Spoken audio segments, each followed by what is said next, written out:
How's it going, everyone? It's Liam Carson here, and welcome to the 11th and final episode of the Sandman Season 1. As I was told that this would be a bonus episode, so I'm not really sure what that entails, really. I'm not sure if it's gonna have some kind of connections to what we've endured for the past 10 episodes, or if this is gonna be something that's, completely different, but obviously still attaching itself to the realms of the Sandman. But either way, I am excited and sad as well to go into this episode because obviously this will be the final one until season 2 does roll around. So yeah, but like I said, it's going to be very, very intriguing because I'm not really sure what to expect coming into this episode. So yeah, as it was a really, really tantalizing finale. And, one that really sets the scene, well, in my head, it sets the scene really, really well for season 2 with certain things that's been established, especially with Lucifer and especially in regards to the siblings of the Endless. There might be some kind of war that might be happening. I'm not really sure, but I'm taking a stab at it anyways in regards to what could happen in season 2. So yeah, but yeah, let's get on with this because, like I said, I'm not sure what to expect, so it should be really, really exciting. So with that said, let's get into episode number 11 of the Sandman Season 1. Let's go. I'll be right there, love. Just putting the kitten in her basket. That's David Tennant! David! Leave the door open so she can get to the litter. And this is animated! What? Good night, Fluffball. I thought the 10th Doctor wasn't really a fan of cats. We mustn't miss this.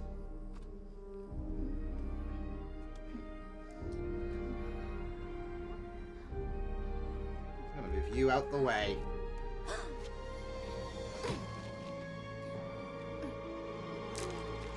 Brother, help me!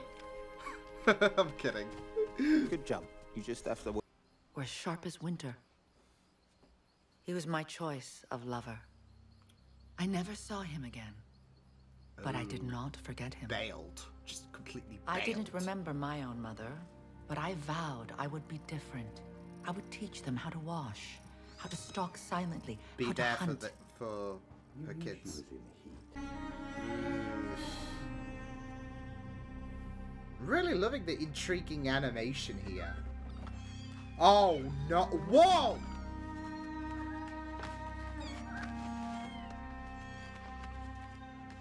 You bastard! That's fucked! I felt them from afar.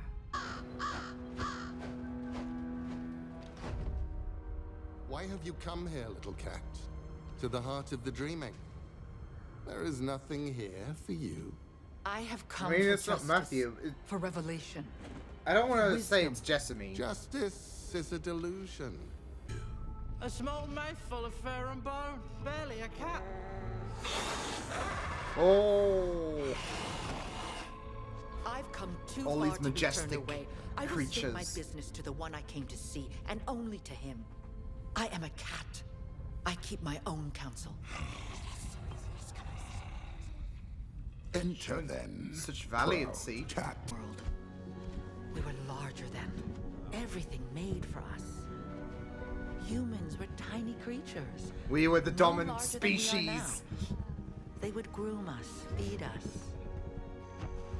When the moon shone full, we would hunt them. Sheesh. Oh, They shit. were more delight that suffers, where no kittens die cold and alone, where all cats are queens and kings of creation. That is my message. Have that belief. See, that And cat's I just shall not keep faced. moving, repeating it until I die. Or until 1,000 cats hear my words and A dream believe them of and 1,000. dream. Oh my goodness. Mistress? I believe. I was gonna Then there is say, hope, child. I feel like there is not that confident demeanor from the rest of the cats. But If one cat can dream it, Well, then she was amusing at least. I'll say that for her. maybe Do you think there it is will hope. happen? It's really cute. Oh no, that's not. No, that was Georgia Calliope. Oh, that was good. Oh, so we're getting different stories. You can't force a Nice. character to do something just because it's easier for you as a writer. The character has to come first. Are you alone? The master. Excuse me. I've got it. Well then, come in, dear boy. Oh boy. Oh boy. Oh my god. It's Rory and the master. There's a lot of people who are just going to be sick of my Doctor Who shit, but... Nor in an aging author who has never been what you might call a shining example Oh, when it came to keeping his word. But you promised. Writers are liars, my dear. Surely you realize What? that. This is by now. not really... Yeah. I don't know if I can do this. Of course you can, dear boy. Yeah, this is making me, uncomfortable. I'm just saying. They I think say Richard one is ought having... to woo yeah. her kind. But I must say I found force most efficacious. What? I choose with whom I share my gifts. Shit. Perhaps we both need time to think. Because there is this... Oh my god. Because if she's the source of power, really, for these writers, it's not going to be enough. Shit.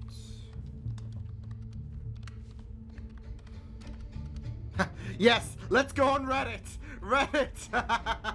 Yeah! The shore, and I went bathing, as I had always done. He found it there.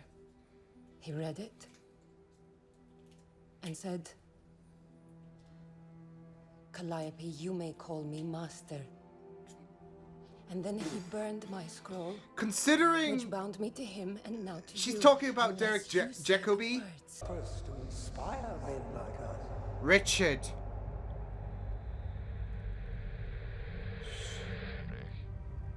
Say something so I know you understand. I understand. I don't like... I'll send you something.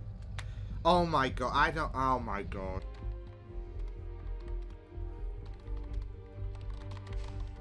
Because she tried to fend him off and... Oh my fuck. That's... Orpheus. Dream King will never help me. Whoa! Oh shit! Not after what I did to him. He hates me for that, and I despise him. I would not accept his help. Foolish child. Shit, no. Oneirus is in no position to help you, even if he wished it. I do tend to regard myself as a feminist writer. Okay, Where does wow. that voice come from in you? The Wow. female voice. From the women in my life. Yeah, that's fucked. Wow. Especially with how he took advantage of Calliope. Wow. It is the name of the god of dreams.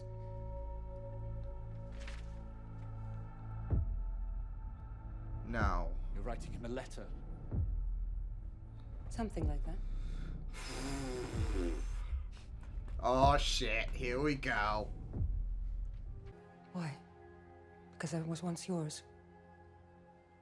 Because he hurt you. You know, The last despite... time I saw you, you said you would never speak to me again. I'm sorry. And then she just wants him... I did not know where else Here. to turn. Let me help you. Please, Oh, Dream. I owe you that much. There's a lot of hurt channeling through him at this moment. Especially knowing that she was hurt. What will you do to him? Wild. And you will not set her free because you need ideas. Well, if it's ideas you want, then you shall have them. Oh. In abundance. Oh my god. And the father of my son. I didn't know you had a son. You know nothing about me. She's just an object But to it you. is too late to let any of that concern you Bastard. Let's go. Let's go. Form a critical mass. This is For a concerning. city where the streets are paved with time. Oh, Morpheus. A train full of silent women, driven by a blind man.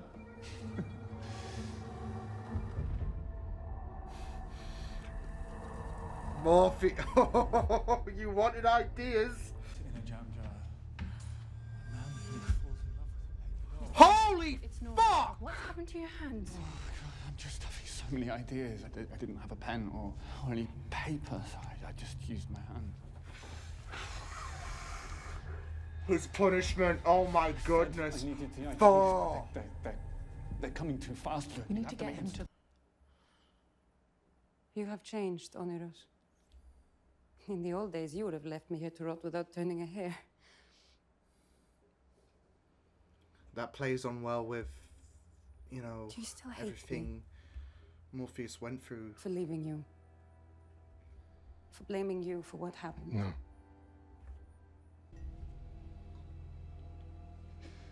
They were all his. Whose? Who are you talking about? A lot of guilt there now for him.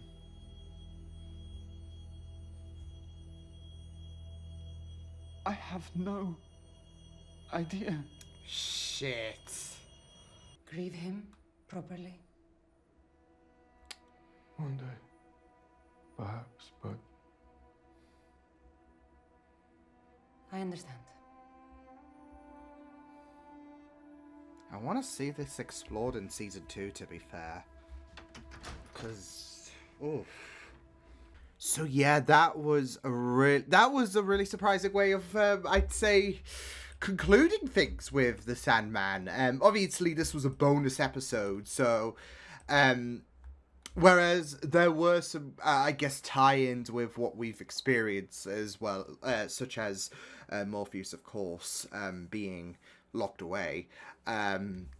It was still pretty much exploring these very interesting ideas, like not just visually, but also in terms of a narrative direction as well, because like it was like, especially with the Calliope episode, it was very, very well, not just messed up, but it was just a very very gripping episode in regards to you know, how far would Richard go in regards to getting what he desires, really. I mean, it's a real world thing, of course, experiencing writer's block, but especially with who Calliope is, it does really pose the question about how far would you know, someone potentially go in order to get that inspiration, get those words out there, and it was just really, really horrifying. Obviously with Radmus, he was a lot more extreme and a lot more depraved, etc. And at first you saw how uncomfortable Richard was, but over time, as the years went by, there seemed to be a bit more of a, I don't know, it's just very interesting, because I would say over time you saw a bit more of a, I would say, revolting mindset, etc. You know, he said, okay, one story and that's it. But power can really, like, especially when it comes to writing this story that really wows people and gets you this like, I don't know, adaptation to TV deal.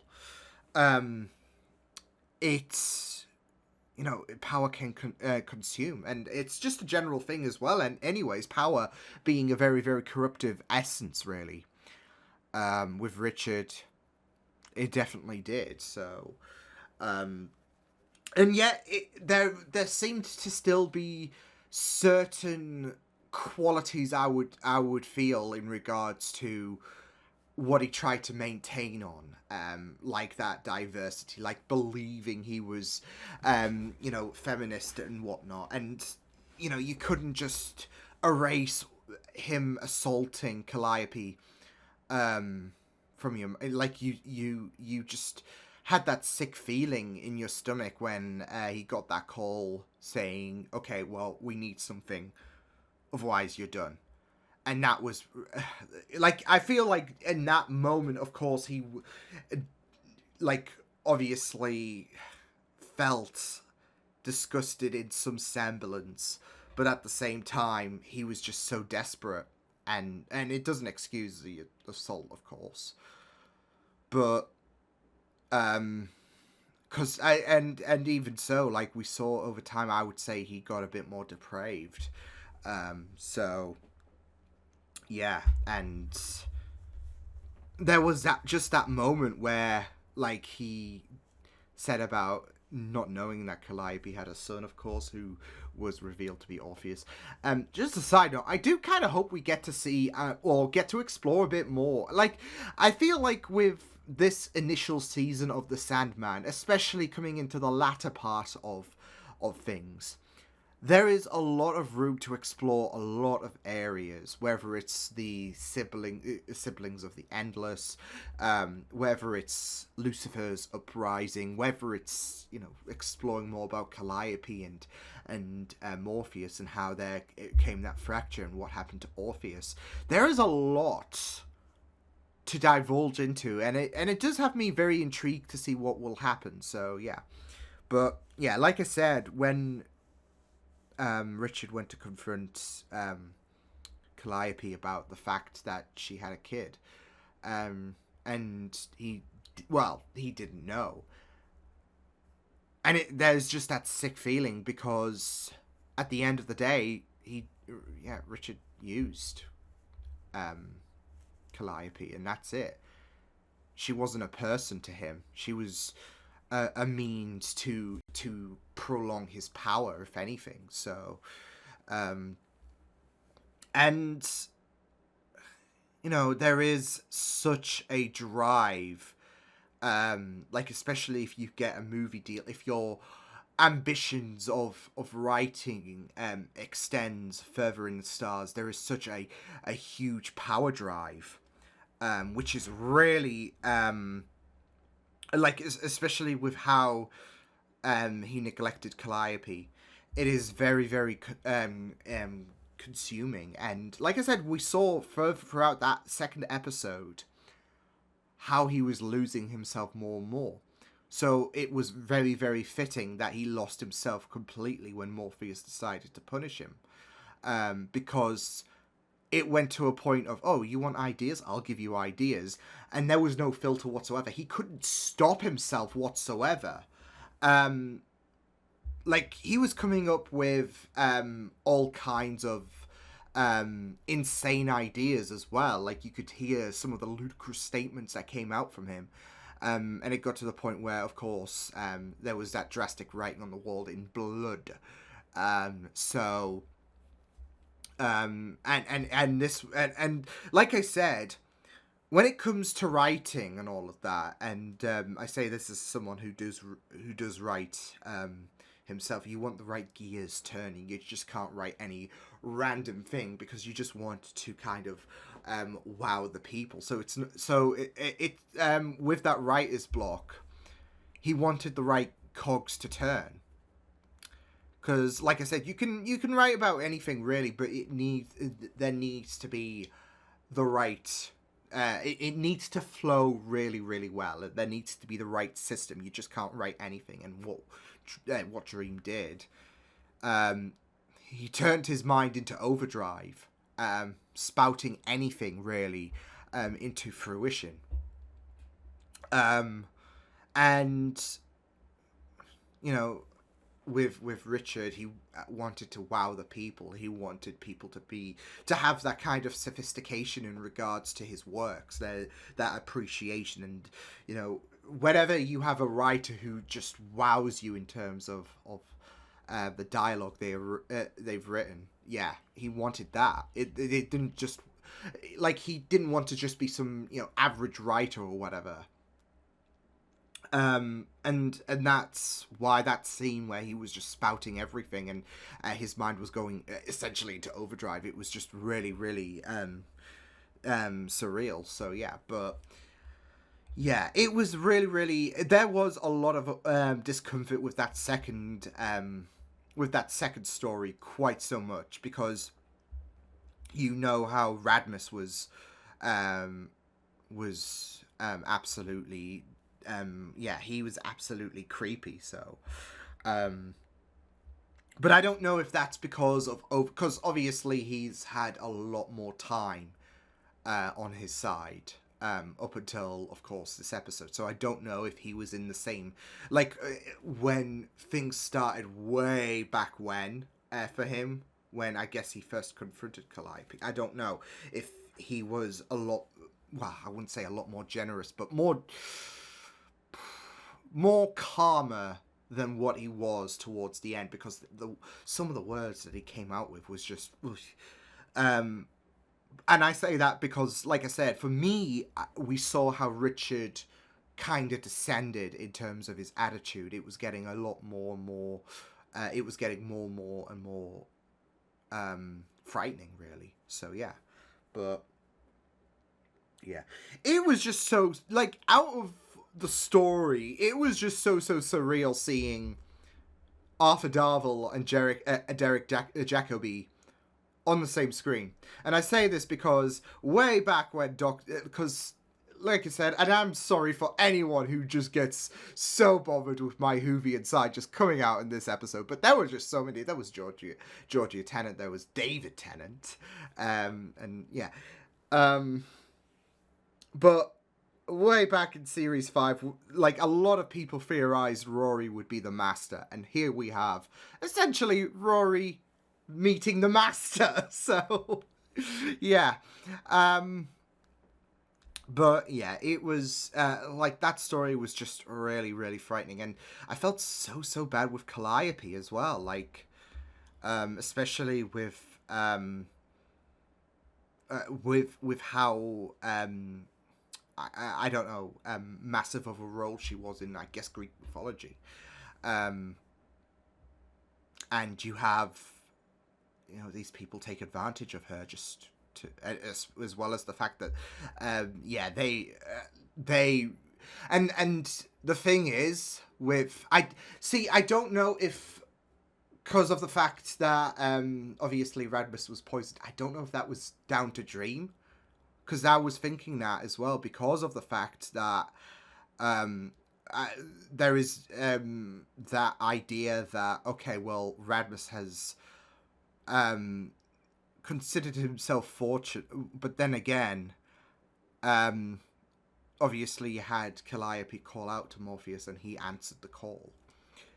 But still, he would have, like, you would just think, especially with how vulgar he was, he would have definitely punished Radmus like he did punish Maddox. So yeah, but yeah, and the first story, because that was a lot more shorter, but it was still really, really, I feel like in some semblance, and this, you know, might be stretching things, but like, I feel like there are links to this episode. Episode 1 with A Dream of a Thousand Cats and Calliope. There is that kind of connectivity about humanity and that kind of cruelty as well when it comes to power as well. I mean, you saw that disheartening scene in the first episode with that man who drowned the kittens. And the mother of the kittens was someone who wanted to spread the message, really, and try to have this kind of revolt, really. So, but all of that is because there is a lack of fear when it comes to... there was that lack of fear when it came to that man, and obviously standing tall against the cats. Whereas, of course, there is that kind of message that cat that was was trying to spread the message. She was trying to get the people to have that idea of trying to stand tall, really, against humanity and whatnot. So but the visuals were really, really, really impressive. I mean, it was really, really sad in regards to that messenger cat, the cat that was trying to spread the message, not just in terms of how her story came to be as well, and the journey she took, really, but also you had her try to spread the message all around the world, and you saw in that moment where you had all of those cats, there was I feel like there was only that little one that was more so attentive, and you had everyone else was like, that's a it would be really, really nice if that was feasible. So but like there is that kind of idea on the idea of dreams having a really, really significant hold on reality, really.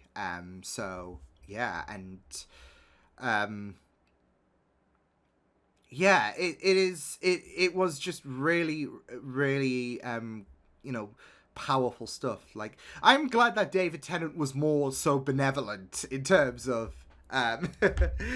compared to the other guy that decided to drown the kitten. So because that was very, very, very heartbreaking. But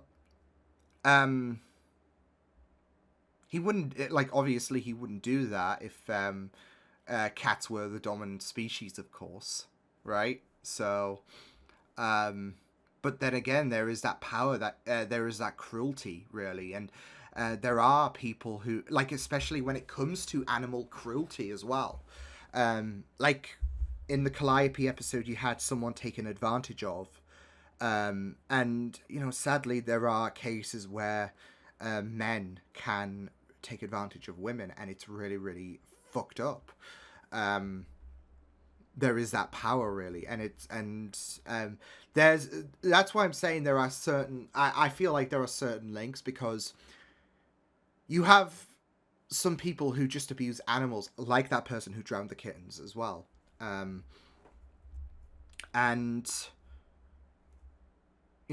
with Calliope, she obviously with Morpheus's help as well, there is that power that that can topple Richard. It's the same with the cats, and how they were they toyed around with the humans, and the humans were the lesser beings in that kind of reality. That there is that kind of connectivity in my mind. But it was just really, really great stuff, these two episodes, and I just really, really loved how these episodes played out. I kind of, for season 2, I do kind of want that one-off episode, like this episode, or episode, should I say, because I think this kind of counts as 2, since we had 2 stories play out. But I think this does work. Obviously, it's not connected to the main season, but it was a really, really nice bonus episode, and a nice bonus episode that I feel, in my mind, concludes what has been a really, really great journey for this first season. And I do look forward to checking out season 2, because I've really enjoyed my time with the Sandman. Obviously with the first season, but these 2 episodes as well, it was completely unexpected. I don't know what I was more so unexpected by, either the plethora of actors that I knew, especially if they were from Doctor Who, like David Tennant, or Derek Jacobi, so the animated episodes as well, because I was not like, obviously,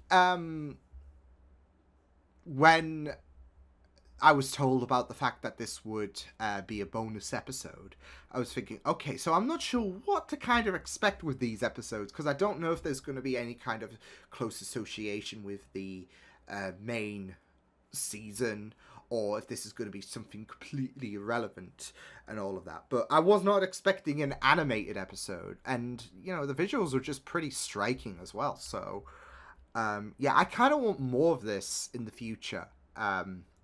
Like these one-off episodes that could happen at the end of every season, like you know, with your Doctor Who, you have got your Christmas special and all of that. That's mainly detached from, you know, the main series, because this worked really, really well. And like I said, I feel like, especially with the Calliope episode, there is room to expand upon that anyways in season 2. Like, explore their story a bit further about, because there was even a little bit of teasing in regards to Calliope potentially returning anyways, to grieve and all of that. But it would be very, very interesting to explore that side of things in the future. So yeah, but overall, a pretty solid conclusion to the Sandman. So I will see you guys next time. Hope you guys enjoyed this reaction. You can check my videos on the right if you want to check out more of my content. You can also subscribe to my media feeds and channel if you want to. Hope you guys enjoyed this reaction. Hope you guys take care, and I will see you guys next time. Toodles!